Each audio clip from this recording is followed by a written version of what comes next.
For the high upper 60s for the low tonight. 30% chance of rain for Thursday, 60% chance for Friday. That's bringing some cooler temperatures. Friday night it's going to be around 50 for the low with high in the mid to upper 50s. For Saturday, that's it. Lows in the mid 40s. We're sitting 67 right now, Jersey Village, 64 here at the University of Houston. Weather was brought to you by Stewart PC, attorneys for executives. Support comes from Rice University's Master of KUHF Houston News 88.7, a service of the University of Houston. Streaming live online. Check out houstonpublicmedia.org. Download our app as well. News updated 24/7. And, of course, freeways continue to clear out right now. We have the usual stuff. 69 southbound 288 that merged to backed up onto the elevated. It's 9 o'clock. Stick around.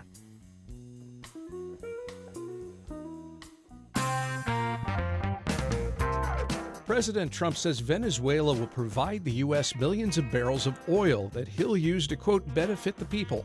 But what that means, how it would work, and whether the Venezuelan government's really on board with whatever it is the president wants to do is anything but clear, as is how all this is going to be received politically in D.C. and abroad.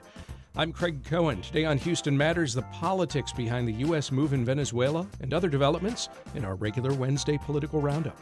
Houston Matters with Craig Cohen is a production of Houston Public Media with support from Baylor College of Medicine. Also this hour, Houston's best new restaurants of the last year, according to our full menu foodies, and a conversation with composer and saxophonist Miguel Zenón ahead of his concert with Houston's Kinetic Ensemble. We'll start with a news update from NPR and News 88.7. Stay with us.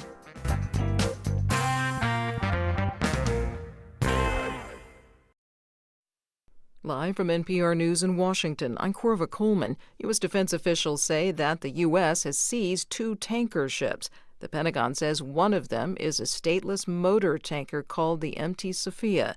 The other is a Russian-flagged oil tanker originally called the Bella 1. U.S. defense officials say that tanker has links to Venezuela. Defense Secretary Pete Hegseth says the U.S. is still blockading Venezuelan oil worldwide. Now, Energy Secretary Chris Wright is giving more detail on how the Trump administration is going to use Venezuelan oil. We're going to let the oil flow, sell that market to United States refineries and to around the world to bring better oil supplies, but have those sales done by the U.S. government and deposited into accounts controlled by the U.S. government. And then from there, those funds can flow back into Venezuela to benefit the Venezuelan people. Energy Secretary Wright was speaking to a Goldman Sachs energy conference in Miami this morning. It's been a year since wildfires in Southern California left more than 30 people dead in and around Los Angeles and caused billions of dollars worth of damage. NPR's Liz Baker reports LA's new fire chief has announced a new independent investigation into the department's response to the blazes. The Palisades fire, which killed 12 people, started after high winds stirred up the remains of another blaze the LA Fire Department believed they had extinguished 1 week earlier. In fact, it was still smoldering underground. The outcome has made it incredibly clear that our mop-up and verification process needed to be stronger. We have to own that, and I do. LA Fire Chief Jaime Moore, who was not in charge during the fires, says his department has made changes since, including use of thermal imaging and drones.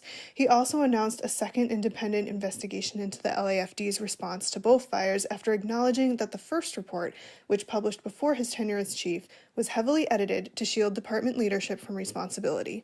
Liz Baker, NPR News, Los Angeles. Stocks opened mixed this morning as investors watch for signals on the U.S. job market. NPR's Scott Horsley reports the Dow Jones Industrial Average slipped nearly 130 points in early trading. The Labor Department reports today on job turnover in December. There's been relatively little churn in the labor market in recent months, as most people who have jobs are reluctant to give them up. We'll get the government's most complete report on employment and unemployment for December later this week. The board of directors of Warner Brothers is once again urging shareholders to reject a hostile takeover bid from Paramount, valued at close to $78 billion. Netflix has offered $72 billion for Warner Brothers streaming and studio business.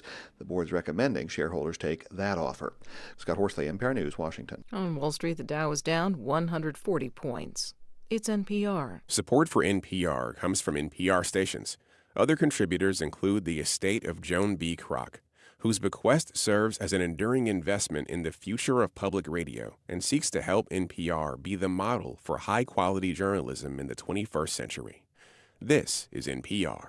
Live from News 88.7 in Houston, I'm Matt Harrop. HPD's traffic enforcement officers are out in force again today. Houston Mayor John Whitmire says they are focusing on city streets. On Westheimer, Alameda, and North Shepherd, HPD will have significant traffic enforcement. Please obey the laws and cooperate with HPD as they make our streets safer. Previous traffic crackdowns have resulted in hundreds of tickets being written to motorists.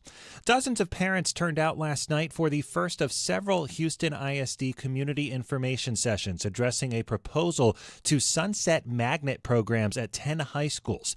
The proposal was first introduced back in December. Latrice Ferguson is the president of the PTO at Heights High, where the session was held. She says she's frustrated by the lack of community input. Really feels irresponsible and not thought out and rushed and shoved into our faces without any of our input or knowledge that it was even on the horizon. The sessions will continue every night this week at all high schools where program closures have been recommended. The board is set to vote on the proposal at next week's board meeting on January 15th. Verizon is giving away free tickets to the 2026 World Cup to customers starting today. Our Michael Atkinson explains how you can win tickets to Houston's matches. The giveaway starts at 2 o'clock Central Time on Wednesday. It lasts every day until January 11th, but you can only get tickets to the Houston and Dallas matches on Wednesday. Customers can go onto the My Verizon app and use the Verizon Access loyalty program to try to get tickets. It's first come, first served, so free tickets are no guarantee. FIFA's official random selection draw is still open for applicants, but the league says they've seen more demand for this tournament than any other World Cup before. I'm Michael Atkinson, News 88.7. Fog advisory remains in place for another 54 minutes here. 10 o'clock is the expiration date, according to the National Weather Service. We're going to really warm up today, 81 degrees for the high this afternoon. I'm Matt Harrop, News 88.7. This is Houston Matters. I'm Craig Cohen. Good morning. Thanks for joining us here on News 88.7 and on Houston Public Media's YouTube channel. Coming up this hour, Houston's best new restaurants of the last year, according to our full menu foodies, and a conversation with composer and saxophonist Miguel Zenón ahead of his concert with Houston's Kinetic Ensemble. First, though, President Trump says Venezuela will provide the U.S. with 30 to 50 million barrels of oil, which he says he will use to, quote, benefit the people. But just how that would work, what he has in mind, and whether the Venezuelan government's at all on board with this after U.S. forces captured its president, Nicolas Maduro, that's all far from clear, as is how national politics here will play out. To discuss that and other developments in politics in our regular Wednesday political roundup, we are joined now by party politics co-host and UH political science professor Brandon Rottinghaus and Mark Jones, political science fellow at Rice University's Baker Institute for Public Policy. Good morning to you both. Hey, morning, Craig. Morning, Craig. Is it clear to you what the president's plan is for Venezuela, Brandon? I don't think it's clear to me. It's also, I think, not clear to the Republicans. I don't think it's clear to the American people. The problem, of course, for the president is very political, that they have to navigate this very dicey situation with the MAGA movement fragmenting. It creates this imbalance, and that is definitely something they're going to have to resolve. The problem, I think, is, again, as you mentioned, that there's not really a plan here. How will this work? Will it be a military intervention? Will there be boots on the ground? How long will it last? What's the plan for the oil? Who will run the courts? A lot of questions. And that is what happens when you try to nation build, right? Obviously, we've been through this before not that long ago. President George W. Bush faced some of these issues in Iraq, and it had many of the same consequences and some of the same downsides. Yeah, Mark, it does appear the president, at least in his words so far, is suggesting that he wants to avoid the kinds of circumstances we saw in Iraq, where he's not necessarily looking to send troops to Venezuela. Will he be able to avoid it? If he sends troops, that's when politically it all starts to backfire on him, because we have a situation now where Democrats are universally opposed to what he's doing. And in the MAGA movement, there's real reluctance and real resistance and displeasure with it. But that's when we don't have boots on the ground. If you have American soldiers occupying Venezuela, them dying, spending billions of dollars. That does not have support in the MAGA movement, and even many of Trump's diehard supporters would fade away from him. And that realistically is one of the options, but it's not an option that's really viable now. The option that he's going with is sticking with the people who run it, the Chavistas who remain, such as now interim President Delcy Rodriguez, and keeping the same cohort, Diosdado Cabello, the Interior Minister, Vladimir Padrino Lopez, the Defense Minister, people who've been running things for the past 20 years. And hoping to be able to use the pressure of a military blockade and preventing Venezuela from exporting its oil as the stick to get them to do what they want to do. But it's not clear what the Trump administration wants Venezuela to do. Yeah, and a lot of this, I'm sure, for a lot of Americans who have not paid close attention to the goings-on in Venezuela, it may not be clear that we are talking about a government that essentially has been a continuation of governments or regimes, or however you want to characterize it, going back now, 35 years? Since 1999. Hugo Chavez was elected in 1998. 27 years. Yeah, assumed office in 99, passed away in 2013. Nicolas Maduro took over for him. But the many of the actors are the same ones, and it's still the same regime. Many, Brandon, of the president's long-term supporters came to the MAGA movement in part because of the concept of putting, quote, America first. To some of them, that likely meant dialing back from intervening overseas or getting entrenched in something happening overseas and focusing instead on what's happening with our borders. I'm sure there are some within the White House who would argue, well, that's what we're doing here, because this is all, as they've referred to, back to dealing with drugs. On the other hand, all the comments from the president is about oil, but I'm getting sidetracked. No. This has been the argument to dial back funding for Ukraine, for example. How do you think those folks are now interpreting this? Yeah, this is a great question. And I think you're exactly right that when the president talks about oil, the support for this goes way down. When they talk about the drug issue, it's possible that you could find some consensus. But beyond that, I still think it's lean in terms of its political value for the president. This feels like a kind of personal attack by the president. It feels like something he's interested in doing and that isn't beyond that much supported in the Republican ranks. It will probably promote some opportunities for people like Marco Rubio, who is largely going to be the face of this. So he, to some degree, is going to be like the Kamala Harris of immigration for the Biden administration, where it could go very badly, and politically for him, it could have serious consequences. But the Democrats are looking for ways to tie the Republicans to this. There's not much they can do legally or politically to stop the president from engaging in these kinds of foreign policy engagements, but for sure they can use this as a moment to tie the Republicans to it, hold votes on Venezuela, pass some kind of, or attempt to pass some kind of war powers resolution to facilitate this, have hearings on this, and encourage briefings by the White House, just to put the pressure on the White House to keep talking about Venezuela, because the more they're talking about this, the less they're talking about what's happening in Columbus. So we're even seeing people like Rahm Emanuel, who's ostensibly running for president as a Democrat, come out and talking about how this is a misfocused effort. Talking about what's happening in Caracas means we can't talk about what happens in Columbus. And that disconnect, I think, will be really problematic for Republicans in the primaries. Mark? I think it's a difficult situation. It's not entirely clear why the president wanted to do it. President Trump's very mercurial and makes often rash decisions. There are constituencies within his administration who wanted to see this, and it probably appears that they were able to get to the president at the right time, make the right pitch, and it paid off. And that's where people like Marco Rubio and others within the Trump administration, you have a strong group of foreign policy experts who traditionally have looked through Latin American policy through the lens of Cuba. And so they view, for them, Cuba is central.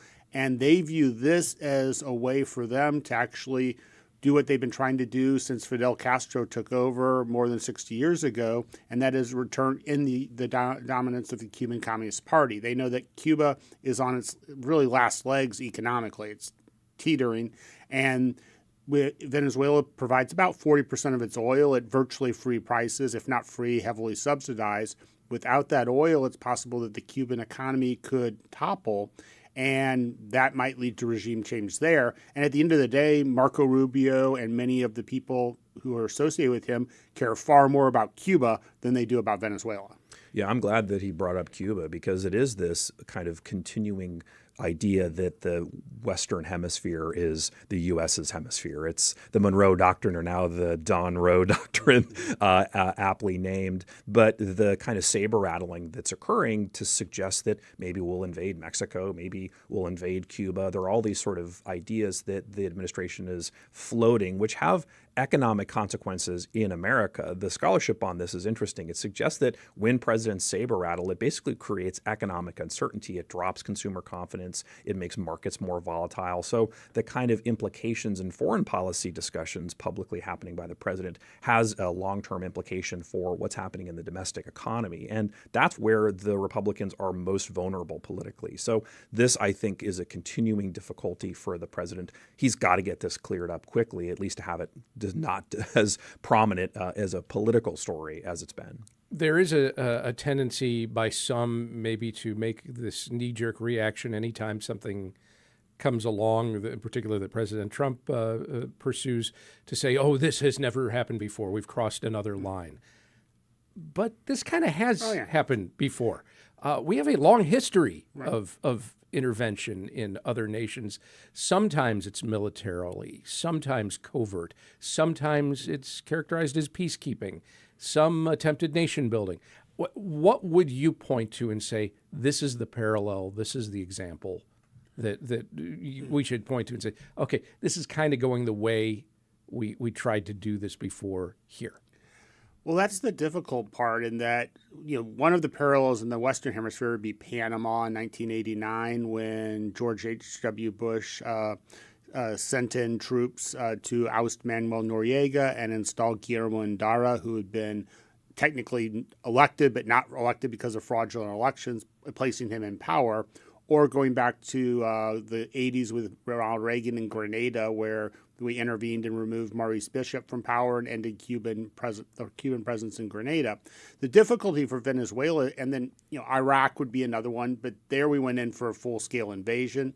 Venezuela is sort of in between those, where the goal is not a full-scale invasion, but with Venezuela, you're dealing with a country of 30 million. You're dealing with a professional Venezuelan armed forces, which are not like the Panamanian Defense Forces, which is a couple hundred guys with antiquated weapons. Venezuelans are well armed.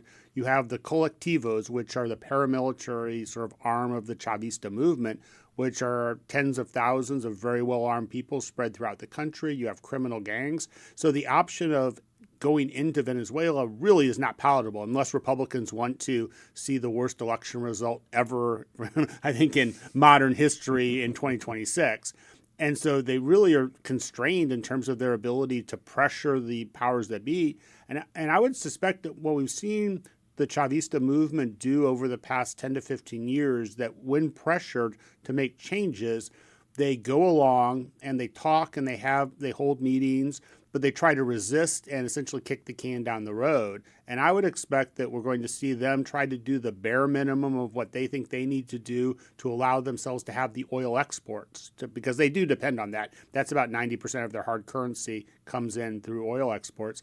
So to get that oil in, but I think they're going to try to say, wait out Donald Trump. That is, if I'm Delcy Rodriguez and her advisors, I'm saying, can I get to November of 2026, where maybe Trump will lose control of the House and there'll be backlash in the Senate, and he'll be a weaker president during those final 2 years, and then 2 more years, and you have perhaps a Democratic president, and there you don't have to worry about much. That all aside, he does still have this year to try and affect some change, some accomplishment in Venezuela. It would seem to me, if military presence is not ideal or an option, or a good option anyway, then it comes down to, are there things we can do diplomatically? Are there steps we can take with personnel on the ground? But we don't have an embassy there. We no longer have USAID personnel there, or personnel in many cases. Mm-hmm. So is that sort of a misstep along the way?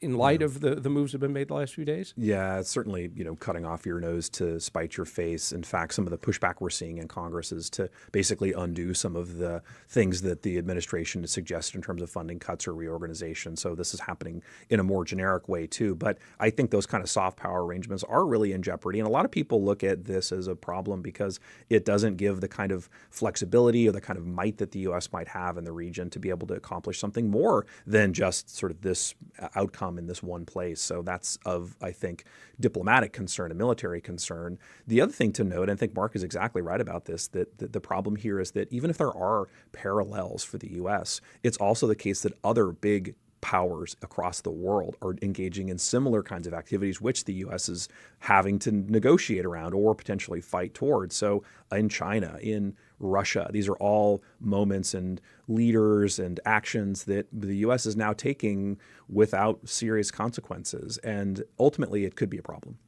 President Trump further ruffled feathers by once again bringing up the prospect in some way of taking control of Greenland, which, of course, is autonomous, though part of the Kingdom of Denmark. How is his ongoing comments about Greenland being received politically? Oh, very negatively. I mean, that's seen as an existential threat to NATO. That is, it's tough to see the NATO alliance surviving either a U.S. effort to take control of Greenland over the objection of Denmark, which is a NATO country.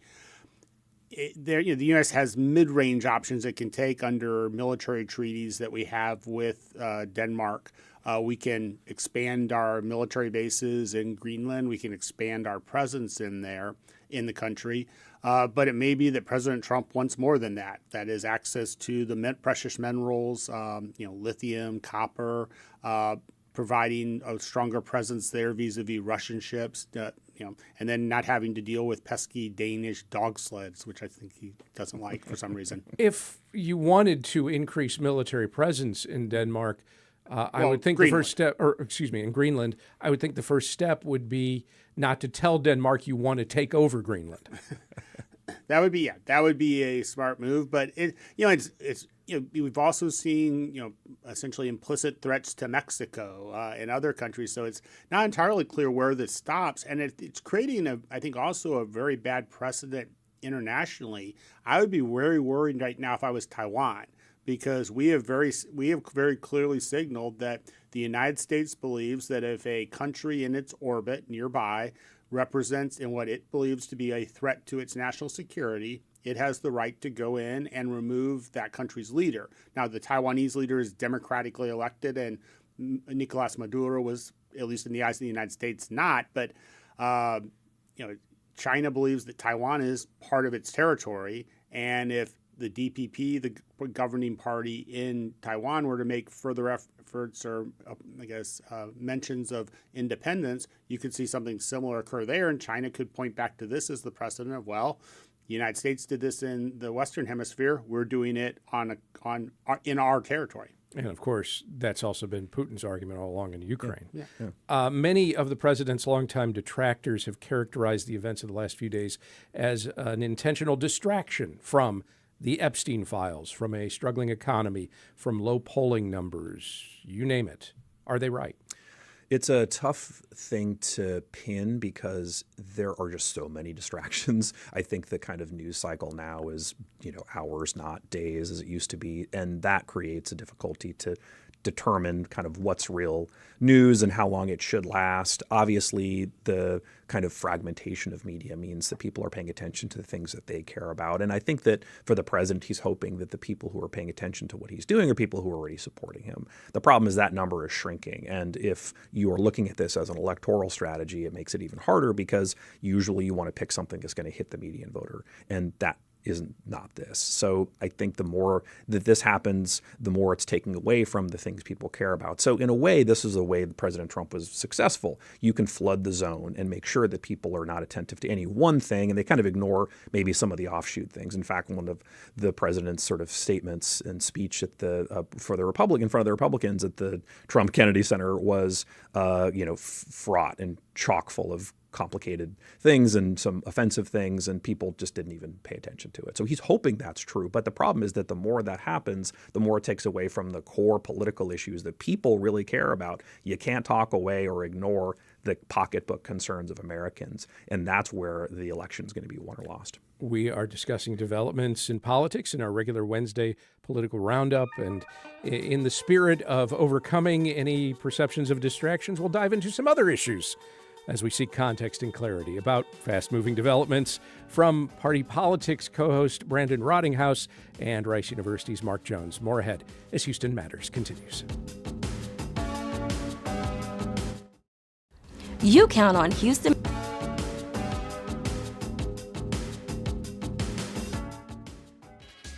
Support for Houston Public Media comes from Baylor College of Medicine. With 125 years of innovation behind it, Baylor has driven progress in health and medicine through research, education, and care that push the frontiers of modern science. Support for Houston Public Media comes from listeners like you and from Central Market, starting the new year with fresh produce, seafood, and an array of supplements, sports nutrition, and body care. CentralMarket.com. Support comes from Rice University's Master of Interdisciplinary Studies, a flexible degree taught by Rice faculty, balancing life and learning for working adults. Applications due by October 15th. More at gls.rice.edu. Houston Matters with Craig Cohen is made possible in part by Ellen Binninghoven and Dr. Michael Schaefer, with gifts from listeners like you. This is Houston Matters. I'm Craig Cohen. We are in the middle of another round of political discussion, our regular Wednesday political roundup today with Brandon Rottinghaus, co-host of Houston Public Media's Party Politics program, and Mark Jones, political science fellow at Rice University's Baker Institute for Public Policy.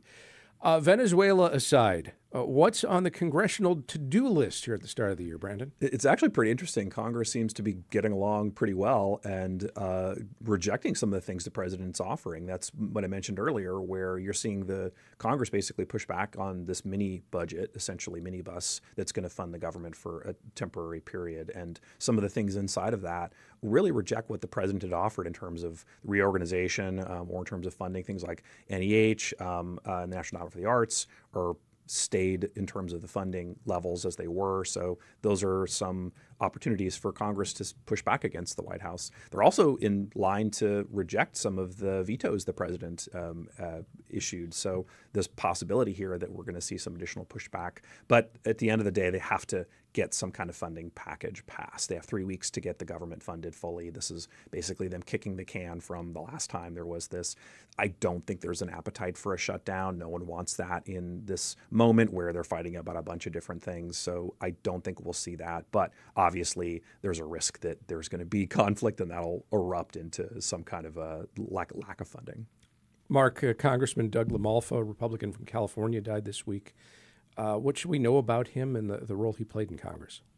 Well, I think, Congressman LaMalfa, we're in a situation where the Republicans have lost another seat when they could barely hold one. It was a surprise. I don't think anybody had that he was going to die, but that's often the case. As we sadly learned here. Yeah. Right.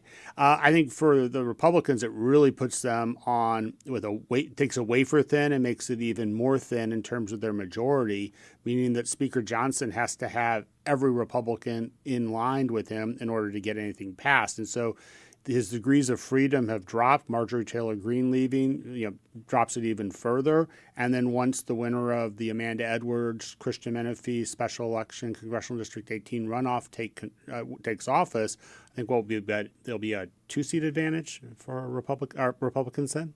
Yeah, that's as you said, wafer thin. Yeah. And Thomas Massey often is a kind of spur in the saddle for Republicans, and so him not voting with the Republicans would be a big problem. Nancy Mace is a bit of a wild card too, so there are a lot of issues there that mean that the margin is even smaller. I think you'll see some changes because of this. You're seeing some pushback from members of Congress, especially in the Republican Party, against the leadership. And one of the things they're doing this week is to vote on a package of essentially Obamacare subsidies that was done as a result of a kind of discharge petition to get that past leadership. So we're seeing Congress reassert itself to some very small degree here, and I think the extent to which that's successful will give us a flavor for how much they're willing to bite off before the midterms and then even after the midterms, depending on how that changes. Mark, you mentioned Congresswoman Marjorie Taylor Greene's resignation coming official this week. Why did she ultimately fall out of favor with President Trump, who referred to her as a traitor? For whatever reason, she decided to break with the president. I mean, the president is not very tolerant of anybody who is not 100% with him 100% of the time. And as she became more critical of him, she incurred his wrath. I think it's also the case of someone who rose to power on Trump's coattails, then began to think of themselves as being powerful and influential in their own right, and finding perhaps that was not the case. Brandon, in the Senate, Senator Mark Kelly is facing the potential that he may find his retired military pay reduced. U.S. Defense Secretary Pete Hegseth Monday said that the Pentagon has begun proceedings to essentially demote that military rank. This is over Kelly's participation in a video back in November in which he and others reminded U.S. service members they are under U.S. military code allowed, and I guess, in fact, designed to refuse illegal orders from their commanders. The proceedings, as I said, are designed to reduce Kelly's retired grade, basically to cut his retired military pay. What do you make of this? It, I think, struck a lot of people as being partisan and maybe a little bit petty. The kind of retribution happening here is something that we've seen all too frequently in the last decade, and it definitely creates a kind of negative impact on people's perceptions about politics and politicians. It's also the case that it was hypocritical. There's a video making the rounds on social that Pete Hegseth essentially said the exact same thing and now is trying to hold other people to this standard. Ultimately, I think that this will just raise the profile of Senator Kelly, who's talked about as a possible presidential candidate. And that's something that the White House may be engaging in that is unexpected. And the more of this that happens, the more of a way that Democrats are going to find to be able to make this a national issue. And although now it's modest and mostly in-house, it'll certainly be something that's much more politically motivated as we see it grow. Brandon Rottinghaus co-hosts Houston Public Media's Party Politics program. You can hear it Friday night at 7:30 on News 88.7. You can see it Friday night at 8 on Houston Public Media TV 8, or check it out at your leisure on YouTube or wherever you get your podcasts. He's also a professor of political science at the University of Houston. Mark Jones is a political science fellow at Rice University's Baker Institute for Public Policy. Brandon, Mark, thank you both very much. Thanks, Craig. Thanks, Craig. And just ahead, our full menu foodies dish on their favorite new area restaurants from the past year. Stay with us as Houston Matters continues on News 88.7 and YouTube. Public Media. That's why you're here right now. Take the next step and become a new member today. Every gift makes a difference. And with a gift of $5 a month or more, you'll receive PBS Passport, a member benefit that lets you stream more of the shows you love anytime. It only takes a minute to make a big difference. Join as a new member today at houstonpublicmedia.org/donate or call 800-364-8300. And as usual, we'll discuss the top stories of the day at the top of each hour. And we want you to join the conversation by calling or texting 713-440-8870. It's Hello Houston, where Houston talks, 11 a.m. to 1 p.m. here on News 88.7. Support comes from the extended campus at the University of Texas at Austin, helping professionals and organizations upskill, reskill, and stay ahead in an ever-changing work environment. More at extendedcampus.utexas.edu. Houston Public Media is licensed to the University of Houston system, governed by the UH Board of Regents. Information about open meetings, dates, times, and locations is online at uhsystem.edu. This is Houston Matters. I'm Craig Cohen. Each year, new restaurants open in the Houston area. Some don't last long, others stick for a while, and then there are some who are instant hits with diners and food critics alike. Our gaggle of food writers now offer their thoughts on their favorite new restaurants to open over the last year. They are listed now at HoustonMatters.org and discussed in this month's installment of The Full Menu.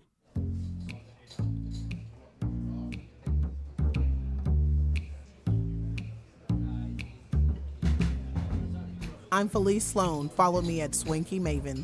I'm David Leftwich, freelance food writer and editor. I'm Eric Sandler, editor for Culture Map Houston. The Full Menu is a production of Houston Public Media with support from Central Market.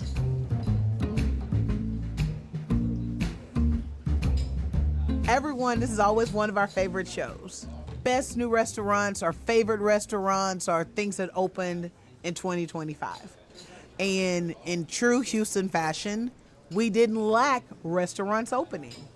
But I started thinking, I'm like, with life, different things going on, I didn't get to as many as I wanted to. I know, David, you said you didn't get to as many. Right. Same thing, lots of life things that didn't get to as many of the new restaurants as I'd have liked. However, I started thinking about our boy Eric over here. He gets to maybe more than he would like, or as many as he would like, depending on what day. Well, Felice, when you have a podcast where one of the segments is talking about going to a new restaurant every week, yes, I tend to get to a lot of new restaurants. You get to a lot. Yeah. So I like to lead. People always ask me, and in years past, I'm like, oh, here. I'm like, I just send them Eric's link, right? So, Eric, let's kick off with you, because you can give us your best, your favorites, whatever. 2025. Tell us what you've thought about 2025 restaurants. As I was kind of looking through the list of candidates and thinking about places that I've been to this year that I liked, what struck me is that I like a lot of restaurants, but I don't really love any of them in the same way that, like, last year for me, Basso and Milton's were like very clearly 1 and 2. They tie 1A and 1B. Mm-hmm. And I don't really have a restaurant like that this year, but there are some really good places and places I've been really excited to go to and go back. A lot of these places I've been more than once, 2 and 3 and 4 times even. So I think number one for me is Camaraderie. This is the restaurant in the Heights from Chef Sean Gall. It's kind of fine casual, right? Like you can go for the prefix menu that he does. You can go for the a la carte menu or sit at the bar and just have a cocktail. You can go for their brunch service, which is really incredible. It's got this like absolutely decadent lobster omelet. It's got this really great waffle. It's kind of choose your own adventure in that sense, where you can go high or you can go medium, and I like that flexibility about it. Felice is looking at me, so I'm next. Well, I'll go with the other kind of new Heights opening that probably most people are talking about for new restaurants, and that's Agnes and Sherman, which is Nick Wong's new restaurant on 19th Street, which is this Asian American diner. And, it's got fun things like a savory scallion waffle and like a wedge salad with Chinese sausage and kind of these ginger scallion ranch and Chinese donuts, a cheeseburger fried rice, a Chinese barbecue club. So, it's also getting some national recognition as well as the best new restaurant. Cheeseburger fried rice. I'm just going to leave that right there. Like, that's, like, if just for nostalgia, curiosity, you have to go. Like, some of the things that you name that he's doing with the menu, you have to have an opinion. So yeah. I'm like, get there, right?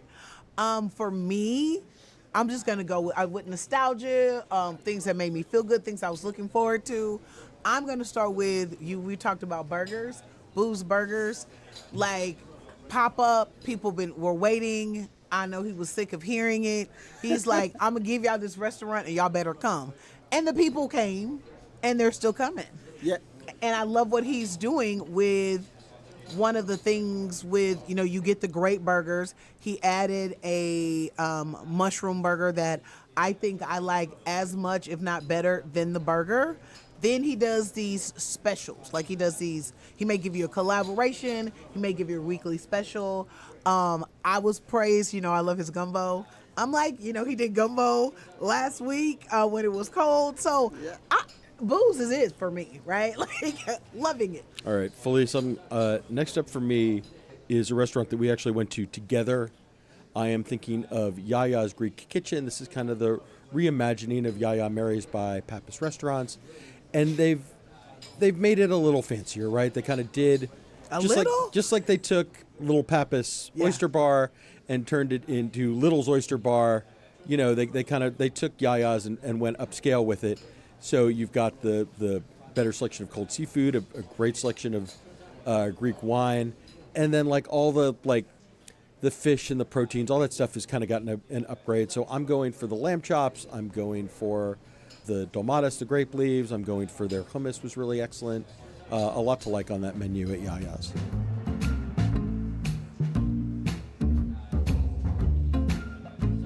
So one of my new favorites is in a slightly odd location, because you would not expect to get really good dim sum in a Marriott courtyard off of West Park.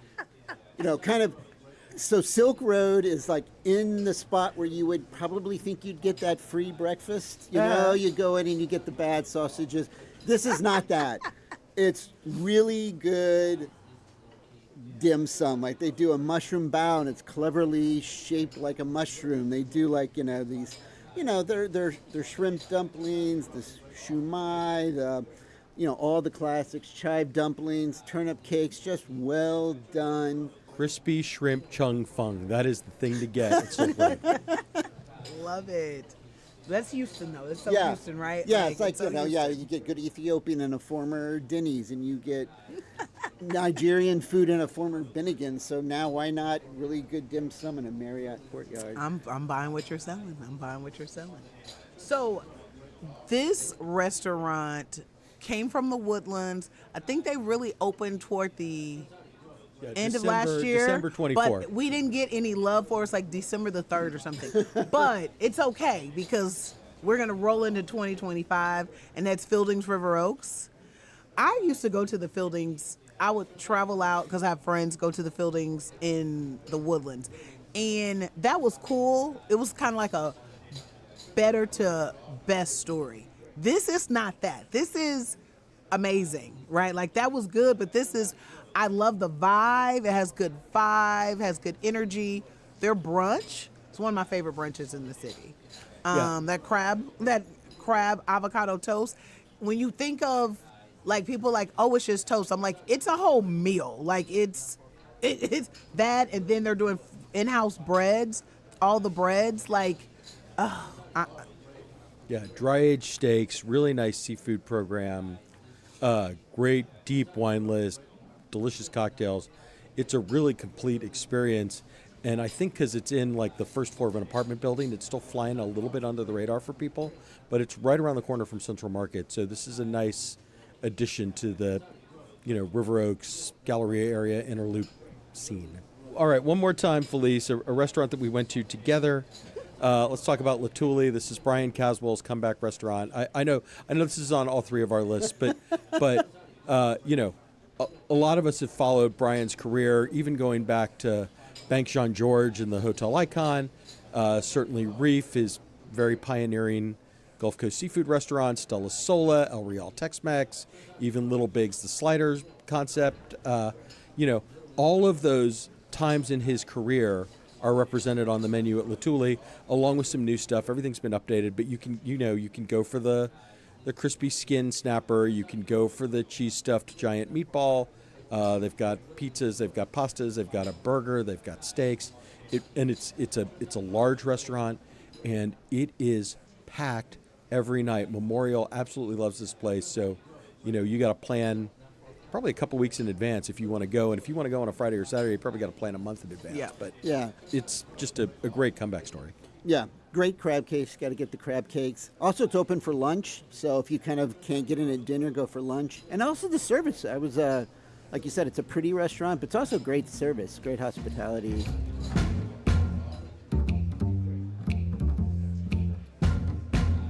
So another one of my favorites is Turin, Turin Uyghur Cafe out on Bel Air, right next to the original Mali Szechuan.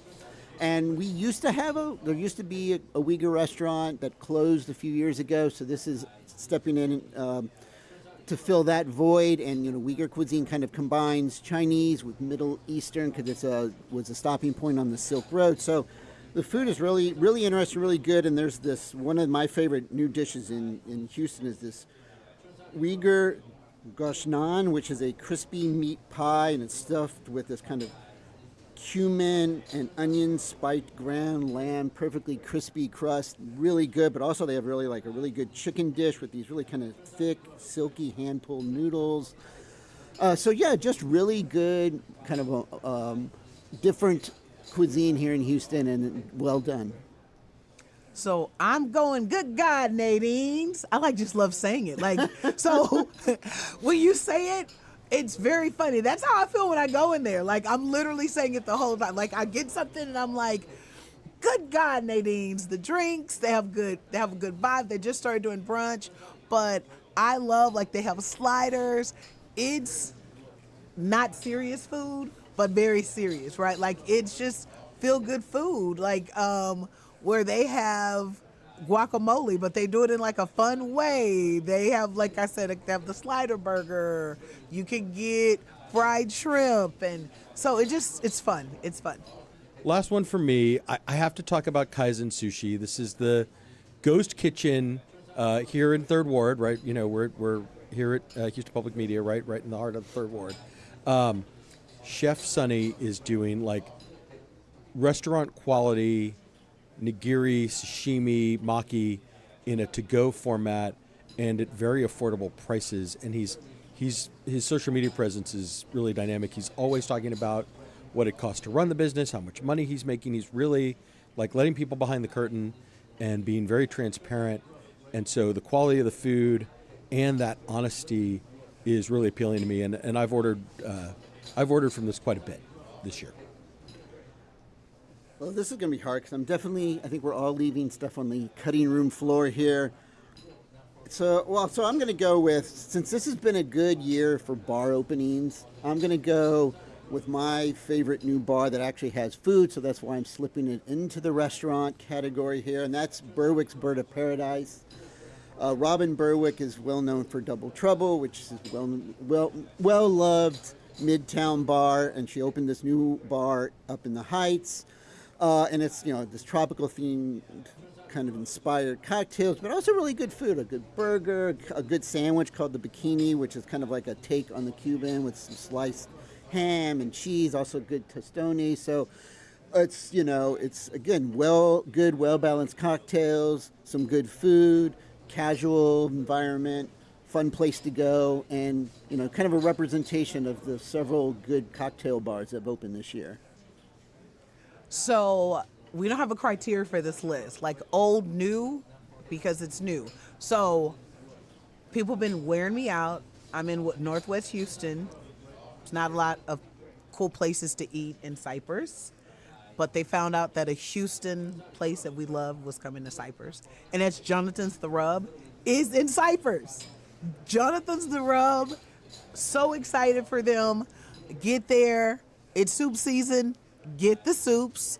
You'll thank me later. Lobster tacos. It is all the things. So get there. Yeah, I mean, like David said, there's a million places that we could have talked about.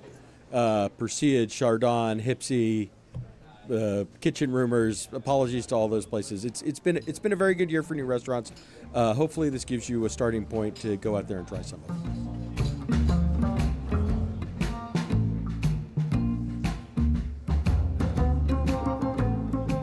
I'm Felice Sloan. Follow me at Swanky Maven. I'm David Leftwich, freelance food writer and editor. I'm Eric Sandler, editor for Culture Map Houston, and you're listening to Houston Matters with Craig Cohen. On the Crow Reservation. It's not just your car. It's the one that brought your kids home from school, took you cross-country, held memories, laughter, even a few breakdowns. When it's time to let go, give your car a new purpose.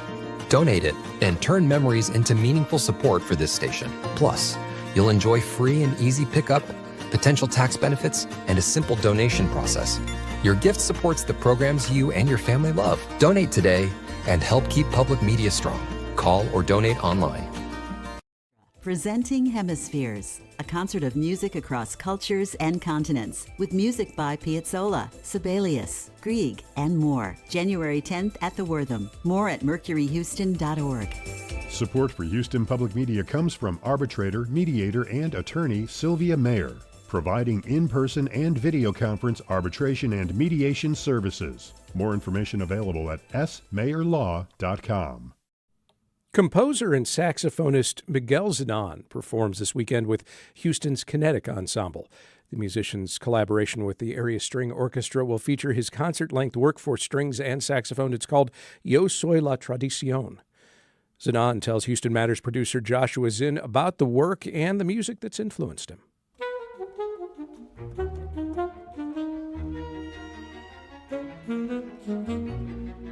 You know, the way I got into music initially was, of course, inspired by a lot of the music that I liked. And I was always kind of, following the road of many of my heroes through emulation and assimilation, and just trying to understand what that music was, just so I can kind of assimilate it and put it out on my own way. And as I got older, of course, I started thinking about what were going to be some of my own ideas, sort of coupled with the information coming from my influences. What was that going to be like, and how that was going to fold my own personality. So a lot of what I think about most of the time is, how can I not necessarily thinking about something new, but just something that's unique to me, just something that I can say that no one else could say, even though a lot of the influences might be the same, and a lot of the sources and a lot of the source material, a lot of the, the process might be the same. How can I say that's going to be unique to me? So that's my way of thinking a lot of the time. So you said you were inspired by the music you liked. I mean, what kind of music were you listening to? What would you say has had the most influence on the way that you think about music? That's also changed a little bit over time. I grew up in Puerto Rico, so I grew up with a lot of music, from Puerto Rico, the Caribbean, a lot of that. That was sort of my early musical input. Had to do with that. Playing a lot of dance music, a lot of popular music, traditional music. Eventually, I got really deeply into jazz, and that's kind of what made me eventually want to become a musician. So we're talking about, a lot of the giants like Charlie Parker, Coltrane, Sonny Rollins, Miles Davis, Monk, et cetera, which are still some of my biggest inspirations now. And then, of course, as your reader widens, you get more musical influence. You start listening to music from all over the world. Some things come from chamber music and classical music. And I feel also as I get older, I'm more and more inspired by my peers, by a lot of the music that's happening now, and a lot of my colleagues, and a lot of the things that I see kind of firsthand. I try to be inspired and draw ideas from that as well.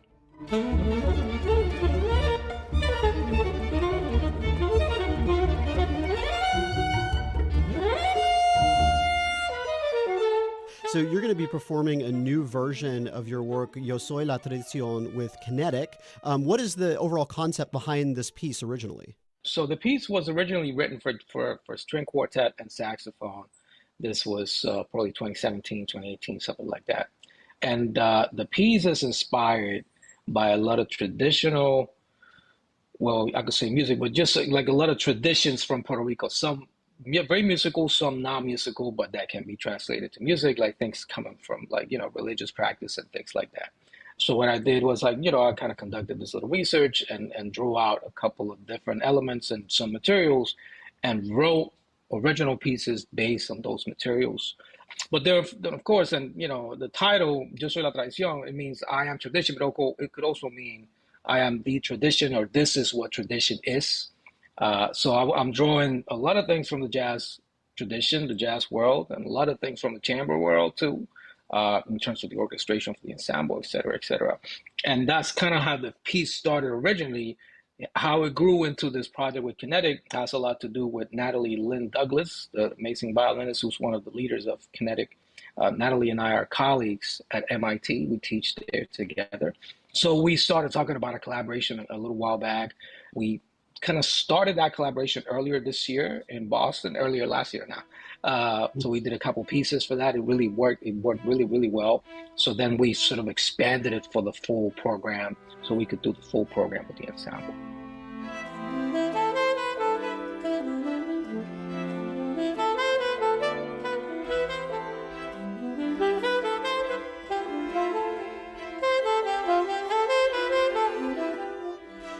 The instrumental combination is interesting. What appealed to you about combining the sound of strings with a saxophone? Well, there wasn't a lot of material that sort of did this. There's a couple of things that you can think of from the jazz world. There's an album called Focus by Stan Getz. There's, of course, the album A Bird with Strings by Charlie Parker. But those albums were presented in a way where the strings, they worked as exclusively as in an accompanist kind of role. So it was like a soloist, and then the strings will be playing like little pads or little, like little things under the soloist. And I didn't really want to do that. I wanted to write it in a way so that I would be part of the ensemble as well. And it's a really, like you said, kind of an unusual combination, because the saxophone is for the most part much louder than strings. So it's kind of like creating this balance. We're like, okay, so when are we gonna, how are we gonna do this? So if we want to put the saxophone inside of the ensemble, what does the writing have to look like? If you want to have the saxophone more on top and have the ensemble be more of like an accompanist kind of role. And also, something that I thought about a lot, and I still think about a lot when I'm working with this kind of collaboration, with this kind of instrumentation, is the element of improvisation, because that's really important in terms of this music, and even the root of this music. A lot of these traditions have a lot of improvisation in it. So, and I'm an improviser, but some of the players in the ensemble might not be as accustomed to improvise as I am. So I'm trying to find ways to incorporate members of the ensemble so they can improvise as well in ways that are comfortable to them. And that's something that I put a lot of thought into writing the piece initially, and also writing it for Kinetic. And, I have to say, when we played it last spring, last February, and, a couple of things that had improvisation, and it works super well. I feel like the ensemble just works, like they jump right in. So I'm really looking forward to seeing how that develops. Houston is widely recognized as a place of many cultures. People like to talk about the diversity of Houston, and that kind of comes through in a lot of different ways. I think most people would think it probably comes out in Houston's food culture, just because you can get all kinds of food here from all over the world. But since we're talking about music, I'm curious, what do you hope or think your music communicates about your culture and your history? No, that's a great question. I think about that a lot. Especially as time goes by. I'm very conscious that I'm a Latin American musician from Puerto Rico, sort of living in this jazz, creative music world. And I have certain things that are really obviously connected to me. So when people see me or hear my name or hear the name of the program, they might expect something in particular. And that I think that's a positive. They're already seeing, okay, so this is something that's coming from play, it's like titles in Spanish of this person, etc. But I also feel that, as a representative of that part of the world or country or whatever, I feel a sense of, first of all, a sense of responsibility to deliver things in a respectful and true, honest way. If you're dealing with these traditions and sort of like dealing with these elements, I want to make sure that they're presented in a respectful and honest way. But also, I feel that by giving folks the opportunity to get closer to something like this, this might not be the kind of thing that they might experience otherwise, or elsewhere. So when bringing these elements into a platform of jazz and chamber and all these things at the Hobby Center, I feel like we're getting the opportunity to get to certain ears that might not get the chance to be connected to these things otherwise. It's great in any way. I feel like you mentioned in Houston in particular, because there's so many things, such an amazing melting pot of cultures. I feel like it really fits. It kind of fits right into the community there. Miguel Zenón will perform with Houston's Kinetic Ensemble at the Hobby Center Saturday night at 7 o'clock. He spoke with Houston Matters' Joshua Zinn. And that will do it for today's show. The Houston Matters team includes Michael Haggerty, Joshua Zinn, Brenda Valdivia, Mincho Jacob, and Laura Walker. Jared Carroll's our technical director. Remember, you can check out Houston Matters anytime. Subscribe to our podcast for the audio. Visit Houston Public Media's YouTube channel for the video. Or reach out to us anytime with questions or comments at talk@houstonmatters.org. On tomorrow's show, recalling great oratory and speakers from Greater Houston's past. Also, the impact and long-term effects of GLP-1 medications. And reggae musician Shaggy joins us ahead of his concert this weekend with the Houston Symphony. I'm Craig Cohen. Join us tomorrow for those and other Houston Matters.